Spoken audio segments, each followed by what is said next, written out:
Okay, nkuko mubizi ibiganiro byacu nakagarukano kuri Insabira TV. Nkuko mubibona imbere ya screen zanyu turi kwerekeza ku kigo cy'ishuri cya GS Rwisirabo. Aha niho hagiye guhurira abarimu batari bake bo mu murenge wa Karangazi hani mu karere ka Nyagatare. Uyu munsi bagiye kwizihiza umunsi mpuzamahanga wahariwe mwarimu. Insanganyamatsiko y'uyu mwaka iragira iti mwarimu uhawe agaciro bimwongerera imbaraga ashyira mu burezi.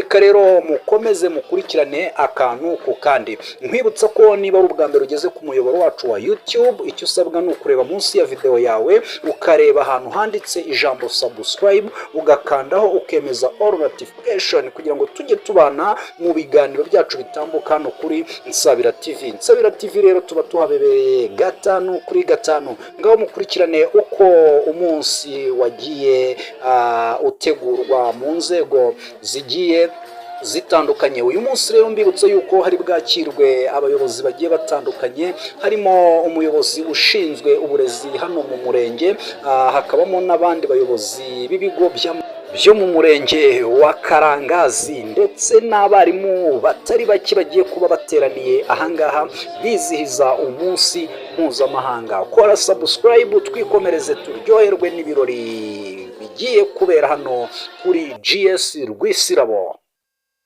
Urabona ko mu by'ukuri rwose hateguwe mu buryo bushoboka bwose, ku buryo biri gutanga icyizere ko mwarimu uhawe agaciro uyu munsi ari bwaze kwishima akanezerwa, cyane ko mbibutse ko iminsi myinshi baba bayimaze mu kazi kabo ka buri munsi.